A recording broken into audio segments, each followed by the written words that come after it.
Good afternoon. My name is Vipul Jani. I am the Executive Director for Canada-India Foundation, your host for today's discussion. Welcome to the third lecture in CIF speaker series. Today's lecture is very important considering what is going on around us, globally, in Canada, and in Ontario in particular of late. All of us know Tarek Bhai as a writer, as a columnist, as a talk show host, as a broadcaster, activist, and more. Tarek Bhai, you wear so many hats. Hats off to you. When I called Tarek Bhai a couple of months ago to meet and discuss about this lecture, I thought he will give me the time, say a few weeks later, maybe a few months later. Considering how busy and how in demand he is, both in Canada and in India. To my surprise, when I called him, the only question he asked me is, "Kal kya kar rahe ho?" So I called up CIF chair Ajit Someshwar, and I said, "Boss, we have to go there tomorrow."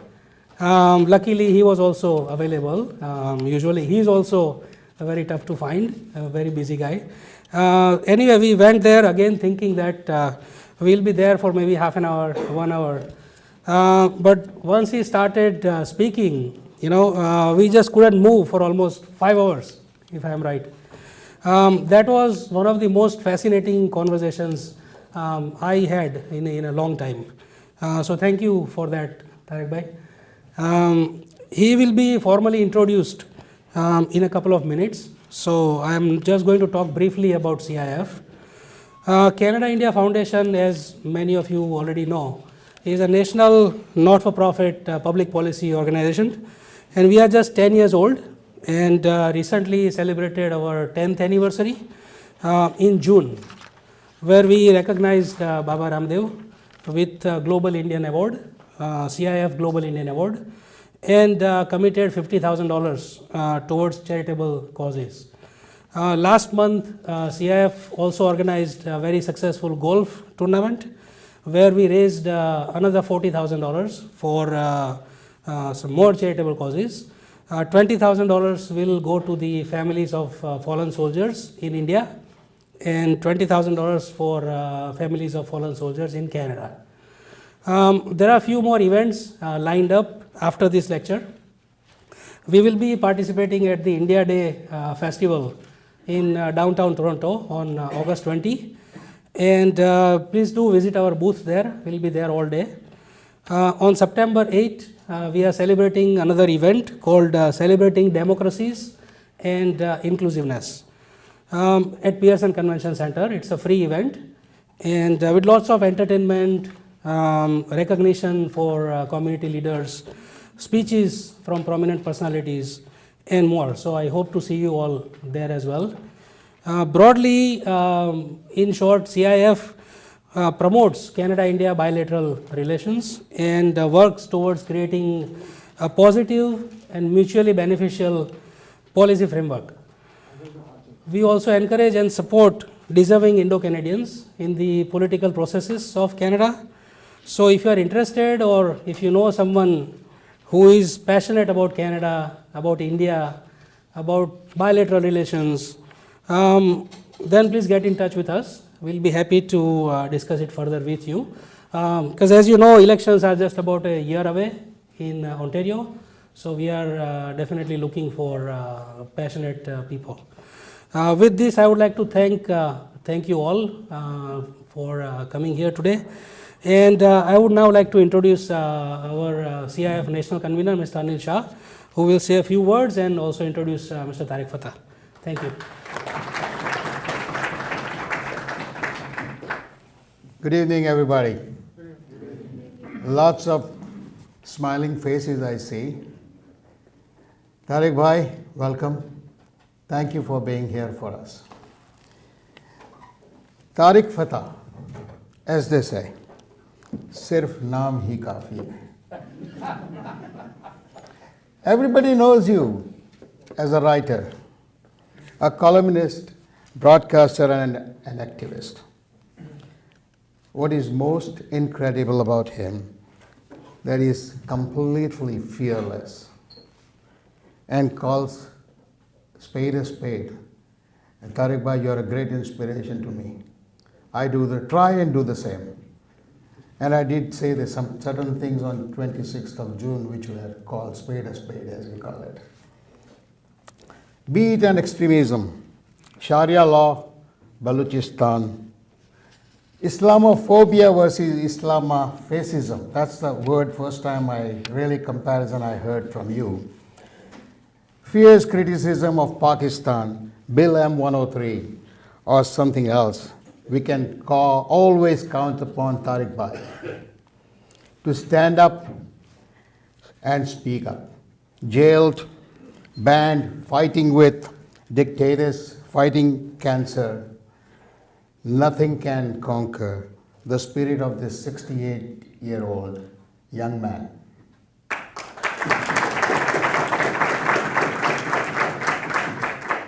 TV talks, radio talk shows, running for political office, Fateh ka fatwa on Z News, Aapki Adalat on India TV, Arnab Goswami's show, where Tarek bhai was the only time he couldn't speak much. Toronto Sun, News Talk 1010. Tarek bhai, you've always been all over the place. Such a commitment. No wonder he's one of the most well-known and most sought-after speaker in India and Canada here. Mr. Tarek Fatah today, well, he's going to talk whatever he wants to, but our request was to talk about Ghazwa-e-Hind versus the ethos of Hindustan. Tarek bhai, you've enriched Canada for the last 30 years with your passion, knowledge, and activism. Canada-India Foundation is thrilled to have you here for our Speaker Series lecture. And we are happy to host you tonight. And thank you, everyone, for attending today's lecture. Our plan tonight is that after I speak, I would like our chair, Ajit, to come and say a few words. And after that, Tarek bhai will give his keynote. We'll have a small ceremony after that speech. And then there would be question answers. During the Q&A session, I'll appreciate and request everyone and anyone who has a question to raise the hand, and we will try and moderate the question answers in a more organized and disciplined way. I also request for people not to have a follow-up question which will allow more number of people to ask the right questions at the right time. Before I invite you to speak, Tarek bhai, I'm going to ask Ajit, our chair, to say a few words. Thank you, Ajit.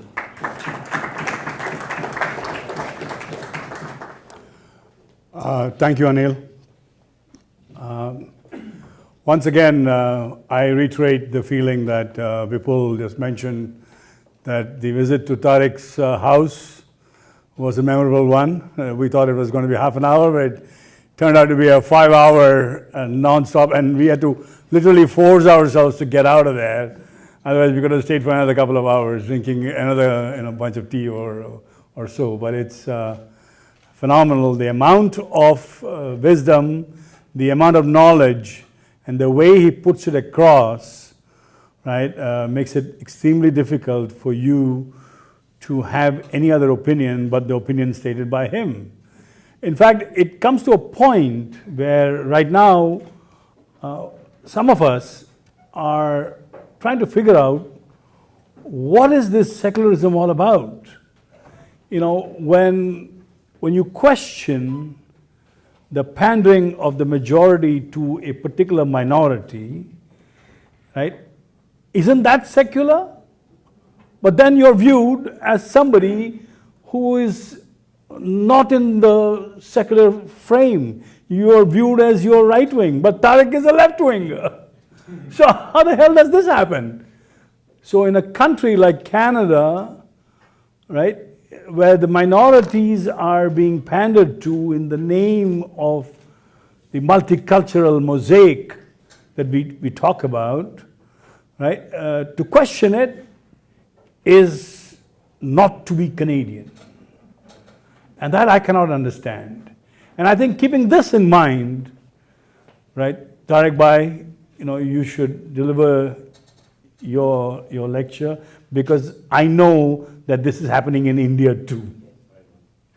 So I request you now to come on stage, right, and take over the audience.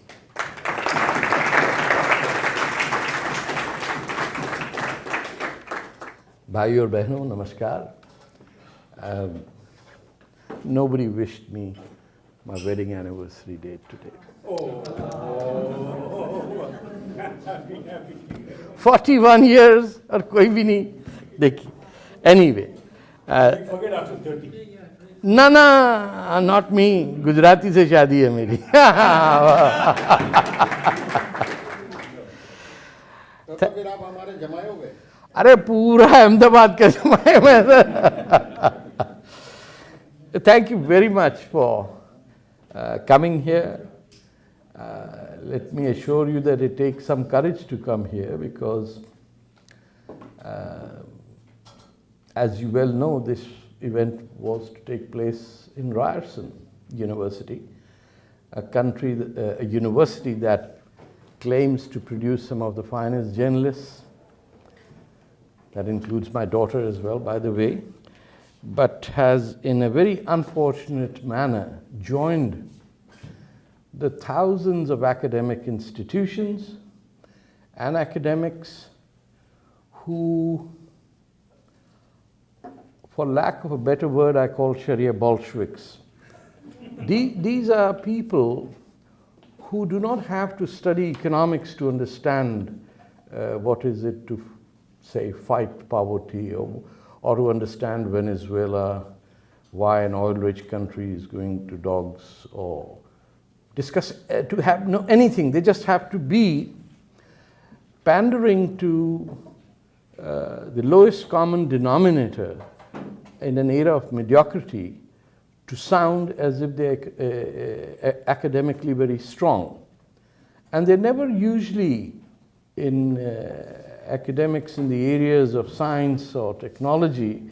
Unfortunately, for Ryerson, it took a very prominent engineer, who is now the president, from Algeria to stand by the decision of shutting down a university to hear the truth. After all, what can a 68-year-old man fighting cancer, not able to move around, what threat would I pose to them? Except that this is an acknowledgement that what is happening in the world, particularly in India, because that's the test tube case, and which has its effects unfolding in Canada as well, that when we talk about those notions, somebody thought it wise and was scared to not allow any conversation to take place.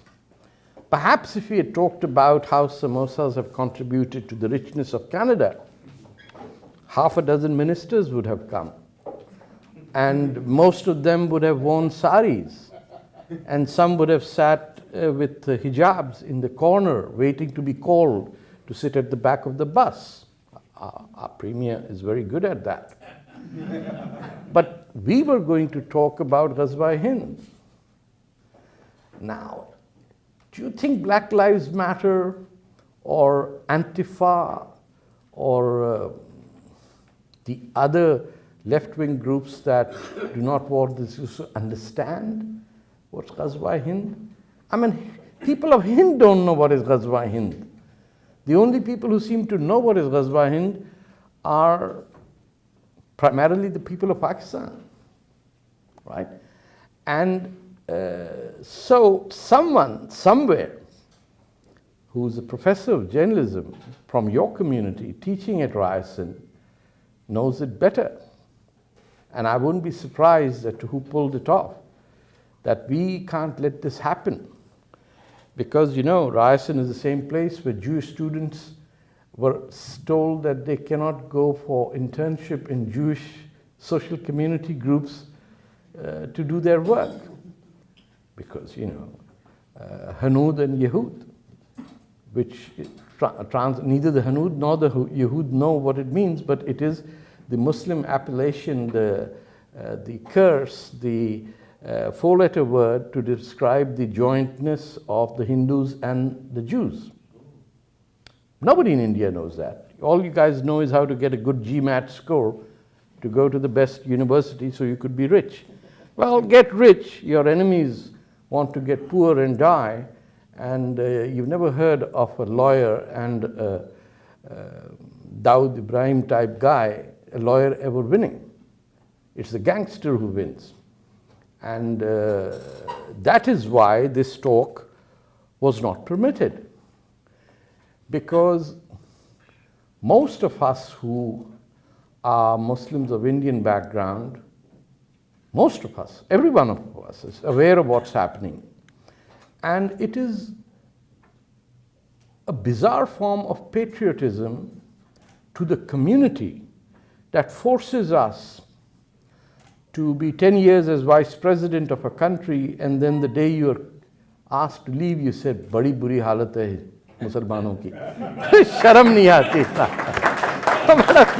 Bade begairat log hain.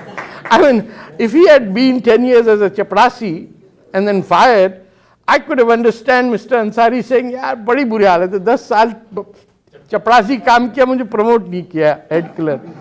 This guy is vice president. His grandfather's brother led the Khilafat movement for the re-establishment of the caliphate in Turkey. Ab aapko nahi pata hoga because most of you are studying engineering and how to get rich fast in India. But we who are Muslims whose destiny is to die, we take one flight. We have only one flight. You guys go and come back so many times. You have the luxury, I don't. So I have to gather everything I have and look up Mr. Ansari, where a whole lot of people in India are upset that I said, "Why don't you go to Pakistan to retire? Half your family lives there." Sahi nahi? Have you ever heard of a Hindu family whose half family lives in Pakistan? No. Can you imagine some Sikh going around, "Yaar, main jaake zara milke aaun, meri adhi family Lahore vich baithi hai." Ek nahi chhadya. Not one is left. And then you get a whole lot of fake left-wing people who come together. 20 of them have written in The Guardian saying, "You know, this happened on both sides. We've got to get over with it." It's terrible. Guardian didn't ask a single historian to talk about this. They took 20 fiction writers.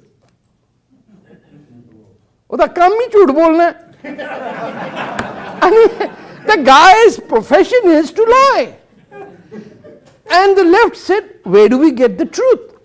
We got 20 liars. Let's collect them."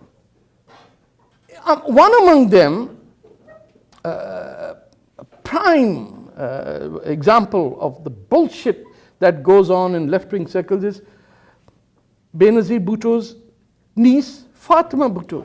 Oh, she even has affairs in Hollywood. So she says, I love the days when we played with the bricks of Mohenjo-daro. That means she's never been there.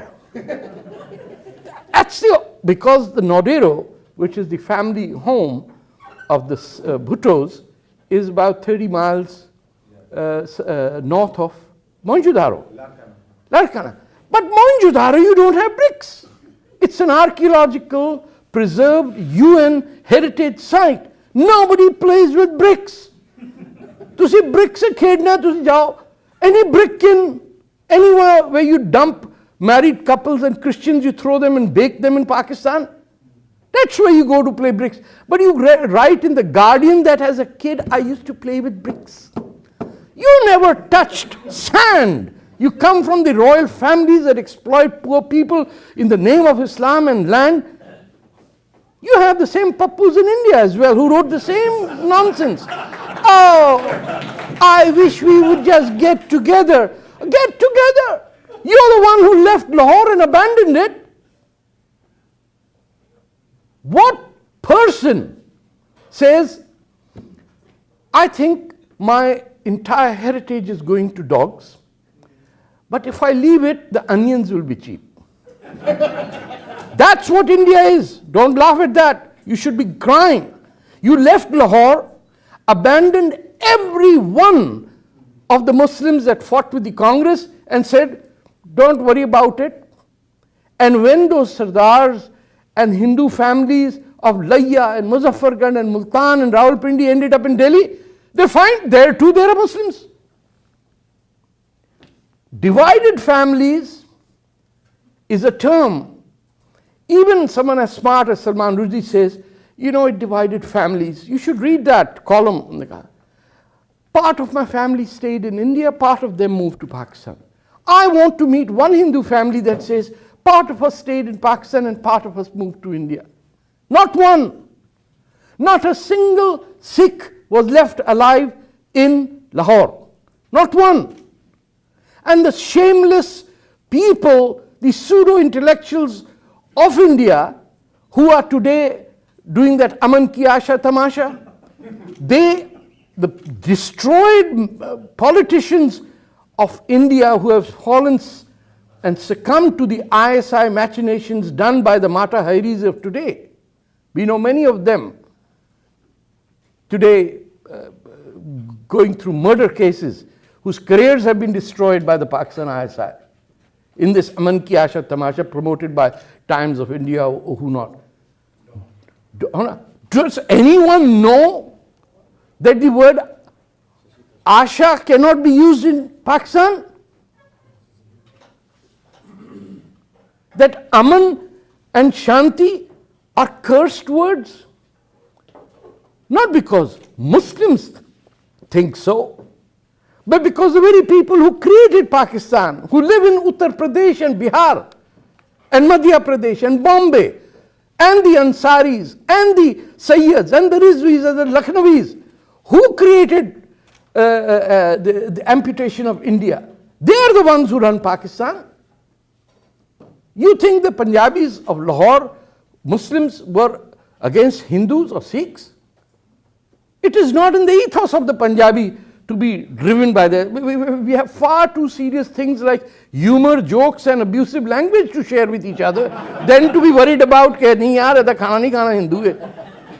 That's the problem in UP or Gujarat. Punjab didn't have this problem. What did they cut? Just Punjab. Nothing else. No Andhra was cut, no Assam was divided. Bengal came back to its roots, and today Indians hate Bangladeshis because they're dark skinned, for no other reason. There's no other reason. You love Pakistanis because they are fair skinned, and you hate Bangladeshis because they're pro India. And you say, यार ये Switzerland होता pro India तो बात थी, बांग्लादेश का क्या करना है? Fair and Lovely, it's about $2 billion a year is not spent on nothing. I've never known any Indian who's visited Dhaka ever or Chittagong, but he has firm views. सारा ममता जी का problem बांग्लादेशियों का. अरे, you created the idiot, you elected her. Jyoti Basu was not ours. You ruined Bengal, and then you blame it on Bangladeshi guys who are coming there anyway. If they don't come, the Nepalese will come. Nepalese don't come, the Bhutanese will come. If they don't come, Myanmar will come. India is India. People come to India no matter what. They've been doing it for 7,000 years. ये हिंदुस्तान है, कोई ये Egypt है, Arabia है कि यहाँ से लोग बाहर निकलेंगे? So, Ryerson didn't want this conversation to be taped, recorded on their premises. And I'm glad that you guys didn't give in, because there are always repercussions to standing up to the bully. From my analysis,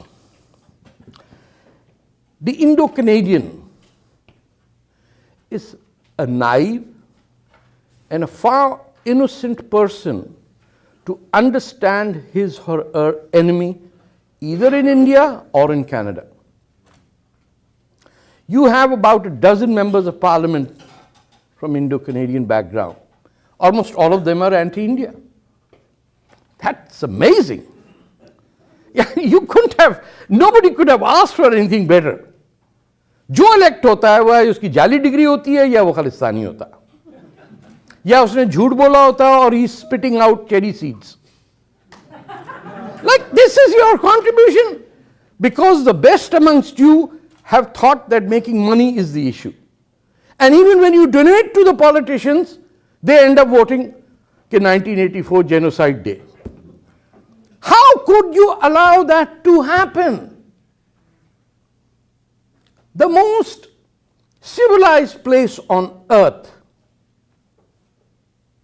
is Bharat. Right? Not because you or me are from there, but because the creation of the universe made sure that we were not in the northern or the southern zones, that the ice age didn't destroy us, that it would come every 26,000 years and ruin the northern hemisphere of Europe, whereas India, Tibet and this region flourished for hundreds of thousands of years. The origin of mankind, the birthplace of language. Sanskrit's words are in every language, but no language's words are in Sanskrit. But if you went to any academic place and said, I'm going to take a few classes in Sanskrit, that other guy will look to his friend, yaar, ye to sangi lagta hai mujhe. And then the same guy goes to another place, I'm taking an initial course in Persian. Oh, really? Wow, you must be a big intellectual. This is the nature of India today after 1,000 years of putting up with barbaric invasions and economically destructive colonialism. The former were worse, but they stayed back and the wealth stayed back. The latter was civilized, but they took everything out of Calcutta, Dhaka, Delhi, Mumbai, the south, from Goa to what we call Chennai today, and ripped us to a degree that we today, from 30% of the world's GDP, we got reduced to 2%. जिस invasions की वजह से कमर टूटी हिंदुस्तान की, they scored a knockout punch in 1947. And the very nature of the Indian or the Hindu or the Hindustani who did not believe that he came from somewhere to conquer this place. There are two types of Indians. The ones who say we came on horseback, like with Temur, and they name their sons Temur. Some name their sons Tarek, like me, but I can always escape saying it is from Sanskrit word Tarak, from where it went to Arabic as Tarek as the early morning star, or Sitara, or Tara. And में सब संस्कृत में जाके बैठेंगे, लेकिन तैमूर संस्कृत नहीं है, ना अब्दाली है, ना तुगलक है, ना बाबर है, ना औरंगजेब है. टीपू सुल्तान हमारा अपना बेईमान है. होते ना फैमिली में, there is always, he is our problem. These other guys cannot be tolerated because they were invaders and marauders and rapists. And as long as that is not acknowledged by the Hindustani Muslim, that is the only thing I demand. You cannot have reconciliation. You will have bleed to death. And Abul Kalam Azad will tell Muhammad Ali Jinnah, क्यों बनाते हो अलग? हमारी 33% से 25% हो जाएगी. The difference between the Muslim nationalist bacon eating, whiskey sucking, pig blowing, child kidnapping,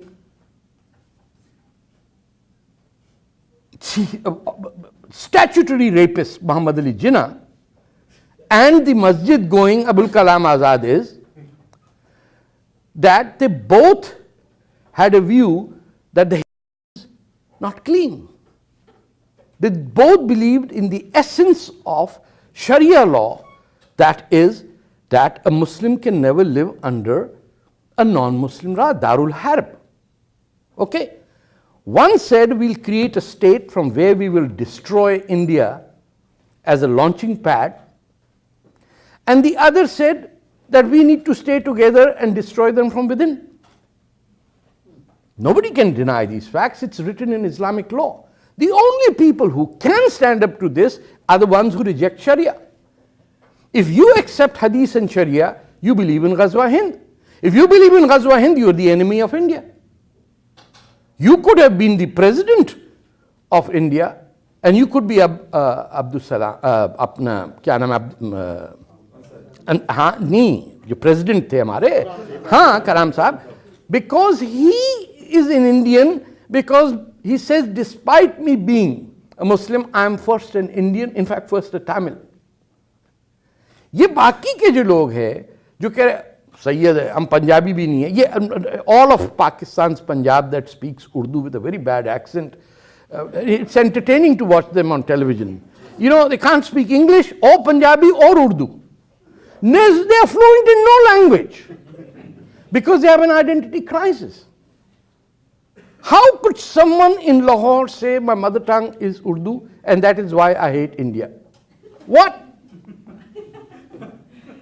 Which American during the Cold War would say, I love Russia and I want to speak Russian. I don't know a word about it. I'll speak it very bad and that is why I'm anti-Russia. People will say कि यार ये इसको welfare society से बोलो psychiatric examination कराए बीमार हो गया. This is the condition of our Pakistan army. This is the condition of all of Pakistan's Punjabi Muslims who essentially had no problem with India, Hindus or Hindustani or Sikh, but became victims of the people you kept behind who made Pakistan in UP and CP and Bihar and Calcutta and then cut it up into two pieces and sent half the family to both sides. वो बैठे में हमारे लखनऊ के पैदा हुए हुए इंतजार हुसैन ज़ैदी साहब. I took him back to India the first time. I said, go, see, this is where you were kidnapped and dumped into Sindh and banned the Sindhi language. The point then becomes, what exactly is Ghazwa Hind? And that, my friends, I found that no non-Muslim in India has a clue. I asked even apne General Atta Sahab se, who's got one of the finest Indians I've ever met, passionate fellow, an Indian nationalist par excellence. Where do you bring this thing up? It is so, who believes in it? Maka General Sahab, you don't know Pakistanis. You are simpletons in India. This is the raison d'etre of Pakistan. The Islamic State was born not in Syria and Iraq. It was born in Sindh and Punjab. And people simply said, chalo, cut गया तो cut गया, अब क्या करेंगे, गेहूं तो वहां से ले लेंगे ना. The trader in the Hindu community dominated because all your Kshatriyas had died. उनका तो हमने 800 साल में सफाया कर दिया ना. You were left with the Maratha infantry that would go in 10 weeks, it could reach Bengal, hit and come back. But the essence of power still remained in the hands of the Ashrafia top grade, A grade Muslim, like Calgary beef, you know, wo high grade ka hota hai. I learnt about the categories of Muslims when I first went to India. I didn't even know that there were 5 categories of Muslims.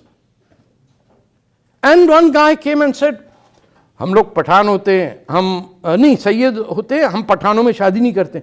I said, कौन है पठान इधर? You think Irfan Pathan is a Pathan? You, Ghaffar Khan is a Pathan. Khan होते हैं, वो होते हैं पठान. ये जिनका नून साइलेंट होता है ना, खां साहब, they are not.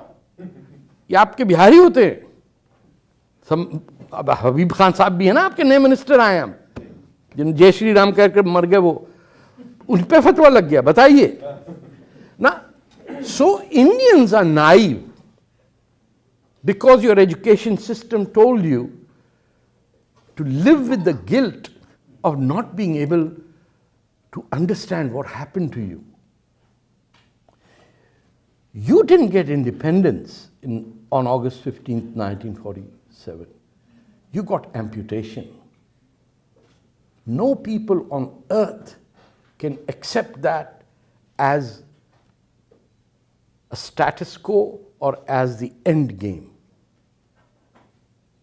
China had to fight 800 years to get the Mongols out, right? The Arabs had to wait 600 years to kick the Turks out. We had to wait 200 years to get the Brits out. How can we rest in peace if Lahore and Sindh, Punjab and Sindh, are under the occupation of the Nawabs of Uttar Pradesh, Bihar, and the Wajid Ali Khan's concubines' sons, who came all the way from Calcutta to Karachi to impose Urdu on a people who didn't speak that language? You cannot. And if you cannot do that, then you end up with a place where all the Pandits of Kashmir can be kicked out and thrown out from their birthplace as indigenous citizens, and the rest of India says, really, who are these guys? My Pandit doesn't look like him. They didn't even know who are Pandits. India-Pakistan's wars did not have any effect in Kerala, because in the miracle that is India, which is a federation of states and languages and colors and noise, from the auto to the aircraft, I mean, it's an amazing place, God's gift on earth. It's been left with guilt when it is the victim of 1,000 years of occupation. You don't have to be hateful to be truthful. You simply have to accept the truth, because that is your motto. क्या है सत्य? जी. जिस civilisation का ये मोटो है, वो कहता है अच्छा अच्छा अच्छा यार, ये सच तो छोड़ो ना, काम की बात करो, धंधे की बात करो. Your enemy says, I want to kill and die and take a few with me. And that didn't start by Muhammad Ali Jinnah. That started when Babur built the Babri Mosque. If there are Muslims in India who do not support the slogan ke Mandir wahi banega, then they have not recognized that an Uzbek came, took land that was not his. He had no right to build a mosque anywhere. Unless you believe, unless we Muslims believe that जिसकी क्या लाठी उसका something, हाँ उसकी भैंस, तो पूरे India को भैंस बना दी, लाठी लेके आ गए, बोला साडा ही साडा है. And you keep marrying Hindu women and Rajput princesses and all them. Thank God for that, because as the Mughal dynasties got more and more Hinduized, they become more and more sensible. सीधी बात है, आपके family में 3-4 हिंदू डाल दें, वो बैठे कोई ना कोई जिक्र तो वेदास का आ ही जाएगा ना. बुरे से बुरा हिंदू भी जो है, उसको कुछ तो पता है कि चलो योगा डे कर लिया साल में, आज कर्जा उतार दिया. ये तो खिलजी comes and says कि ये इतनी बड़ी library, what the hell is this in Nalanda? He says this is 400,000 books. 400,000? The same book? Then he said there are 400,000 books. Why do they need 400,000? I've got the one. जला दिए. क्या किया नालंदा वालों ने? उन्होंने कहा चलो तिब्बत चलते. लड़ने वाले मरते गए. Thank God for Sikhism, which is an extension of Hinduism and became the front arrow, जिसको बोलते हैं, जो जाके, which gave aggression a reply in aggression. And Ranjit Singh is the only one who took the battle to enemy lines. उसने काबुल में जाके जूते मारे, है नहीं? And he wasn't anti-Muslim. His generals were Muslims, his wives were Muslim. He respected, because Punjab was a Muslim majority place. और बड़े मज़ेदार किस्म के मुसलमान हैं सर. वी डोंट हैव दीज तकबीर अल्लाह अकबर वाले. हम नाराए तकबीर कहते हैं, उसके अंदर भी हुक्का शुक्का पी लेते हैं, इससे सिख नाराज़ हो जाते हैं. लेकिन it was a good coming together. And during that reign, there was no harassment of either Hindus or Muslims under Ranjit Singh. Nanak के अपने कमालात और हैं, but they were all born in Punjab and they destroyed it. The invasions from Afghanistan stopped only after Kabul was taken. And the people that Pakistanis respect most is the person who's the only guy who burnt Lahore. That's Abdali. Abdali. In Lahore, the only civilized, glorious city of India, which could never say which one is in a majority, he burnt the city alive. Today's Urduized Punjabis in bad English and bad Punjabi say, "Oh, Abdali, sada banda ji." They have no clue. So, Ghazwa Hind, coming back to it, you have to understand this. Any Muslim who claims to believe in the Hadith, which is the quotations of Prophet Muhammad, which, by the way, were written after. Okay, let me give you an outline of how messed up things are. The Quran, as we know, is not the way it was revealed. The Arabs never knew what a book was before, even during the life of the Prophet. When Muhammad died, there was no book called the Quran. It was oral, and parts of it were written on skin and bones and parchment. By the time the ability came to put it in one book form, two of the caliphs had died in the process. The first wars of apostasy had been run. The family of the Prophet was already being hunted here and there. Ali would be murdered while he was praying. Hussein had relatives, a sister-in-law in Punjab, an Iranian princess married to the rulers there, the Dats, the Hussaini Brahmins, who were trying to rescue him. All this is happening in the first 100 years.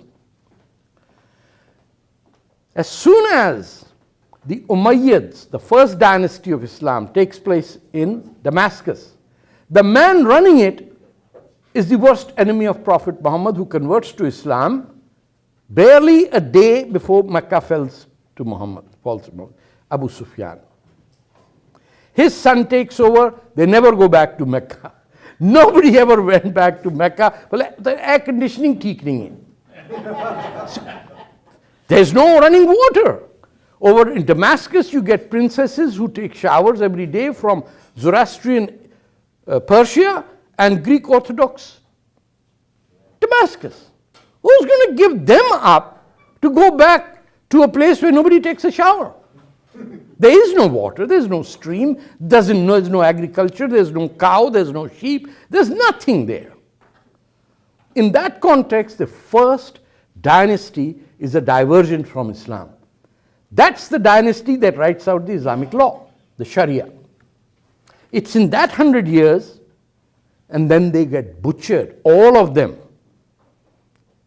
1,000 of the royal family gets butchered after being invited by the Abbasides, the new rulers, a general called Abu Musa, and some Indian connections there as well. wiped out. These guys bring a new Islam. Now when they look at the laws, they say, well, how do we know this is the law? Says Prophet Muhammad said that. Where is the book about what Prophet said? No problem, we'll write it. So backdated entries for the Sharia to be established, these guys another 100 years write down what Prophet Muhammad said to, you know what you do in accounting sometimes. कोई backdated होता है, कोई double entry नहीं follow करता है, कोई 2 number का काम.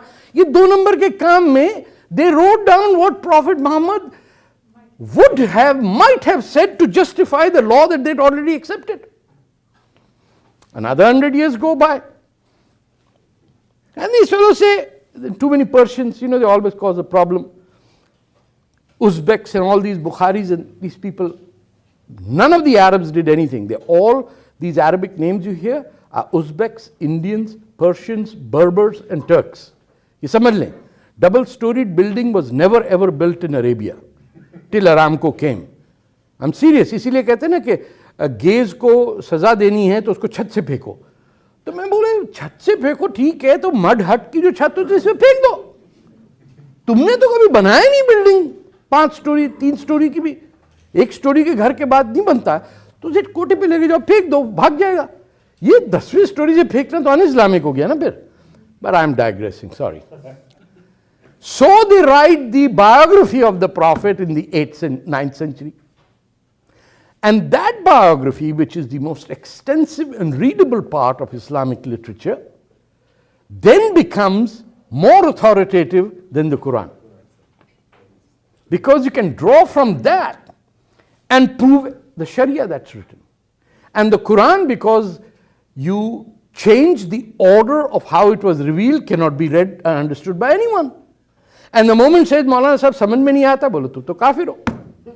That's the evidence that you are a bad man. Oh, बोलता नहीं सर समझ में आ गया, माई बाप सब समझ में आ गया, जान छोड़ो मेरी, मदरसे में कहाँ फंस गया हूँ, वो निकल जाता है. इसीलिए अल्लामा इकबाल, मोहम्मद अली जिन्ना, ये सब लोग जितने थे इनमें से किसी को आज तक कुरान का पता ही नहीं है. इस पूरे शहर में किसी को कुरान का नहीं पता. There is few Indians, and that's why they were shocked on my show. And I said, but the first words of the Quran say, read. Read and write in the name of the Lord who created you from a clot. It's incredible words. You took that at the back. Oh, guach gaya, main ki karan. Where is it? The last words of the Quran are phenomenal. The Quran says, today I have completed your faith for you. Nothing more to come. I have perfected your religion for you. What did we do? Everything in the Sharia is written after the Quran said, I have completed it. मजा नहीं आया यार, कुछ और लिख दो. Sir 2 शेर और सुना दें आप. मगर मैं इतना ही लेके ना sir. It's equivalent to that. And then Islam comes to India. They mix it up. कहते इधर मजा आता है. I mean, who's going to go back to falafel after eating chutney? Can you imagine? You getting biryani, you getting nihari, you getting karela, gosh and all that. Everywhere you are top gun. And then the Arab who came to the streets of Karachi and Bombay saying, I'm Sayyid, give me some money. You started following him. Instead of the Arab wearing the dupatta, the Bangladeshi woman is wearing a hijab under a sari. Hijab de utte hijab pa rahi hai. I mean, so what has happened is that the greatest 100 years of Islam were from 1850 to 1950. Unfortunately for us. Modern Islam. All the golden period of Islam that was based on Hindu mathematics, I call them Hindu without apology, including the numbering of every Quran in every mosque, in every home across the world. The numbering is the Hindu numbering. Except that the Hindus don't know. उनको पता ही नहीं होता. बोला ठीक है यार, लो लेते जाओ हमसे. You tell that to a Muslim, how will he react? Can you imagine मुल्ला मदनी साहब को जाके बोले, साहब आपके कुरान में तो हिंदू के लफ्ज लिखे हुए, आप कह रहे कि ये नमाज क्यों उसकी पढ़ा दी? How is he going to react? But who is going to tell him that? Tarek Fatah. No, तो मैंने कहा no. People have said, Kabir has said much more. And Indians don't realize Kabir was a Muslim. Kabir, the word is Arabic. Kabir means big. Bulle Shah did enough hammering, shook them up. That is why even though he was a Sayyid, they wouldn't like to bury him as a Muslim. Right, sir? ठीक कह रहे हैं? हाँ, कसूर था. केश के शहर का. They told him he's not Muslim. His body was there. किसी इंडिया, पाकिस्तान, बांग्लादेश के अंदर किसी बच्चे का नाम बुल्ले नहीं है. The greatest Muslim of all times in our era is, nobody wants to name, Kabir.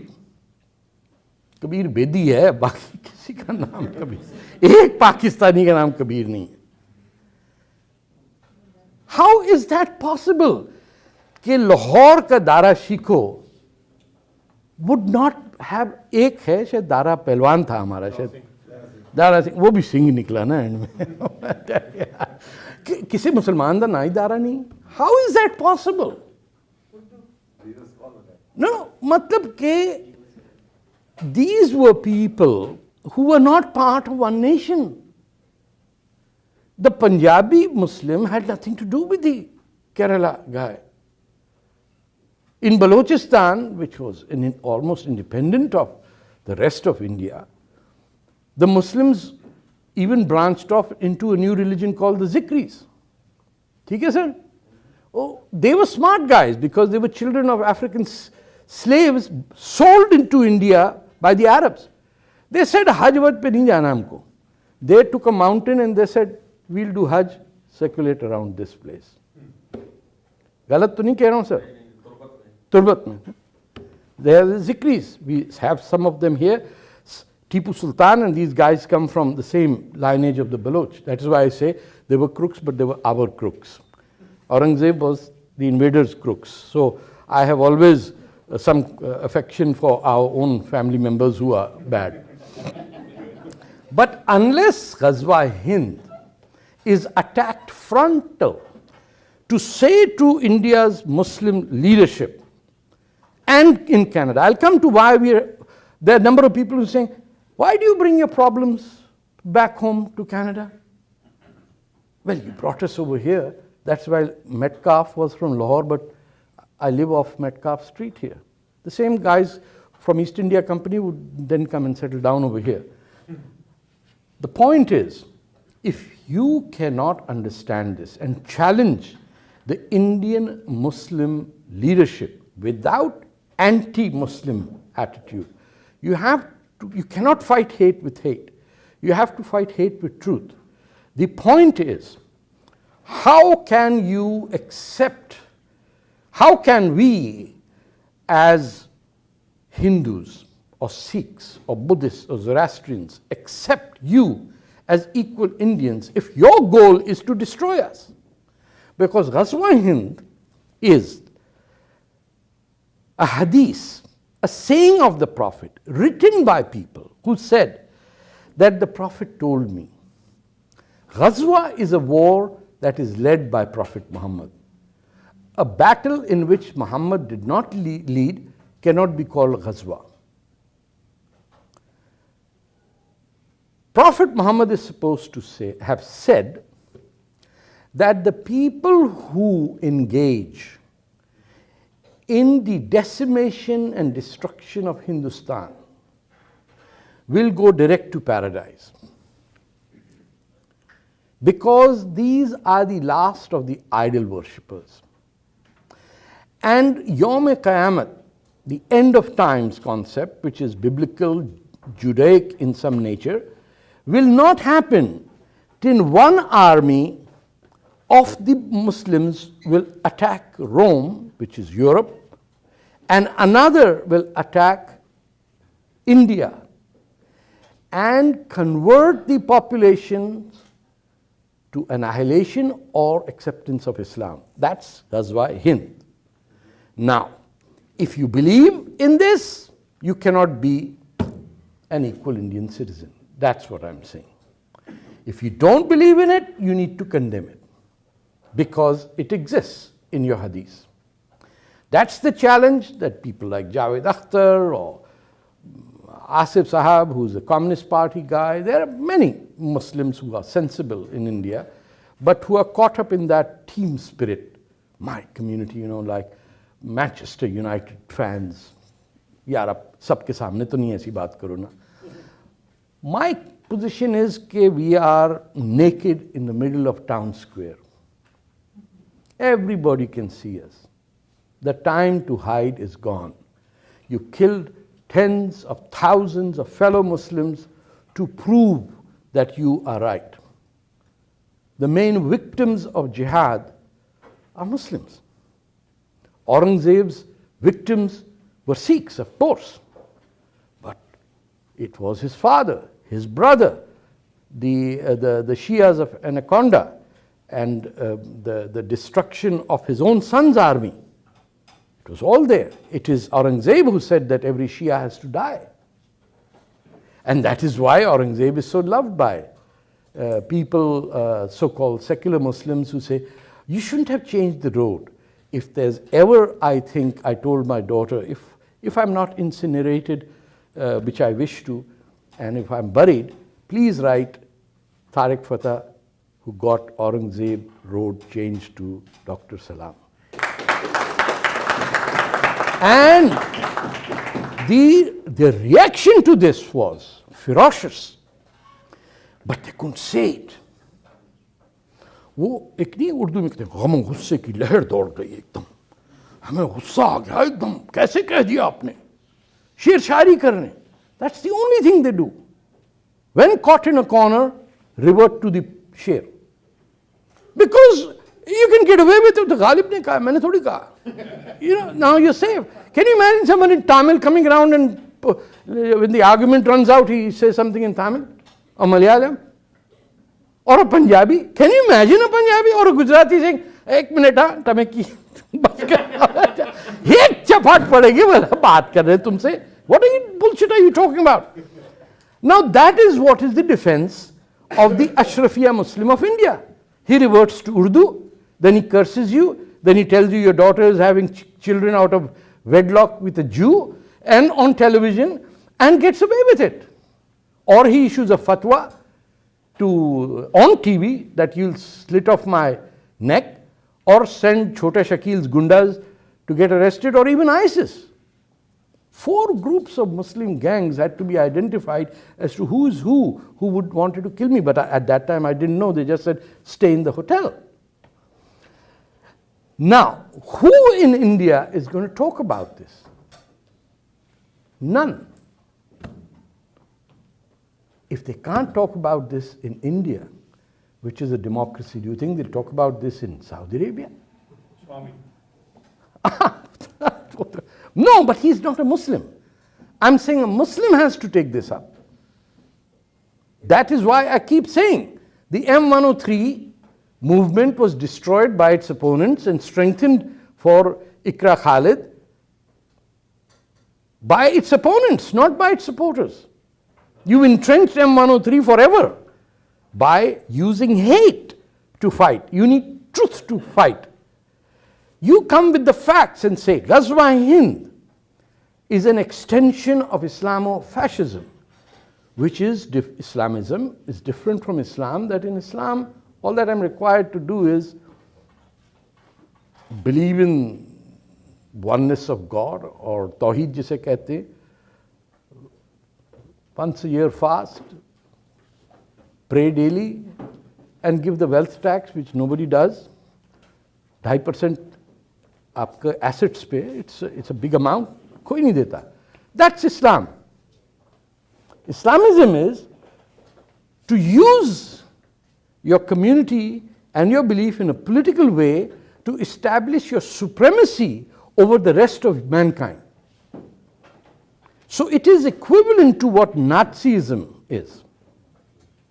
German supremacy can be believed by people, but in an organized political sense, where it says its victims have to be all the Jews that inhabit earth, because they are Christ killers. That is a problem, whether it is for Canada or whether it is for India. And if the government of Canada cannot learn from the people of India who have gone through this for 1,000 years, then in Punjabi we have a term which cannot be translated, which says fitemo. You're unworthy. Then go do your bodybuilding and kayaking and falling over and picking up girls on gay pride parade who are naked, hold them in your arm, and next day come to a hijabi group of girls and start praying Allahu Akbar. That's what you elected, right? Now, if you have a dozen Indo-Canadians in that group, what do? You cannot do this unless you are a political force that demands secularism and the complete separation of religion and state from the school to parliament, which does not take away the European and Aboriginal nature of the state of Canada. Just like the Jewish nature of the state of Israel has to be recognized before you talk in peace, or the Hindu nature of Indian civilization has to be acknowledged, whether you're Zoroastrian, Sikh, Muslim, Hindu, whatever you would choose to be. But you cannot take away 7,000 years of our civilization and say, well, we've come with Windows 3.1 and therefore DOS is gone. No. This is here to stay for all times to come, because we gave the world Sanskrit and we gave the world tolerance, which meant we never invaded a single country in all 7,000 years of our existence. Right? जब हमने आपका कुछ नहीं बिगाड़ा, तो आप कहां से आ गए हमारे ऊपर रूल करने के लिए? हमारी शराफत तो ये है कि नेहरू's ब्लंडर in 1962 हम उसको भी माफ कर देते हैं. But somebody took advantage of the common decency of the Hindu ethos of India.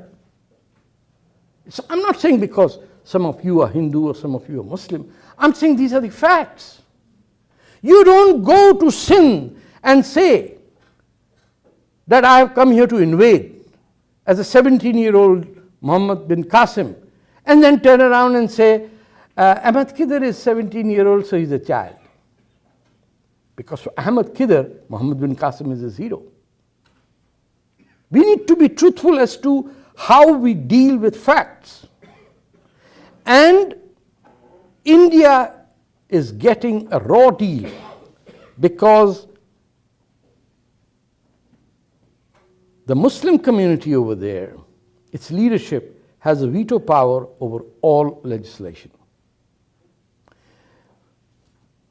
It has unfortunately given rise to a Hindu nationalism, which is reflected in the harassment of cow traders and all that. It has, in fact, more damage is being done to India today by those who have a genuine fear of being second-class citizens just because they are practicing Hindus. That fear is genuine. The reaction to it is self-destructive. And there's a tremendous lack of leadership. I mean, I wouldn't have voted for Mr. Modi, but I can tell you one thing, you guys are damn lucky he is there. Because he is handling the current China-India crisis in a mature, multifaceted way that he and Sushma could teach a lesson to Nehru Chacha and tell him this is how you deal with it. And Pakistan is continuing to bleed India on the Western Front. And Bangladesh, which could have been an ally of India, because of the nonsense that is there on social media, the hatred created against Bangladeshi refugees and Bangladeshi refugees. What the hell? India is a place for refugees. People to be refugees. You can't stop it. God made the land like a peninsula going out into the sea. Jisko aana aata hai, jisko jana jaye.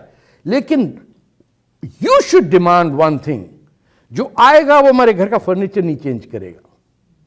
You come to my living room and tell me, Mr. Fatah, the furniture is not good. I will not sit over here. Acha? Okay, out. Budarwala. It's very simple how you do this. The Zoroastrians came. They said, we don't like this place. We want the fire over here. Hindu Raja said, "Theek hai yaar. Give them the place." It happened. The Muslims came to Kerala and the king gave them his own land to build the first mosque of Islam before Mecca. It's Cochin ke paas hai na wo masjid. Not a single Indian Muslim leader has ever prayed over there.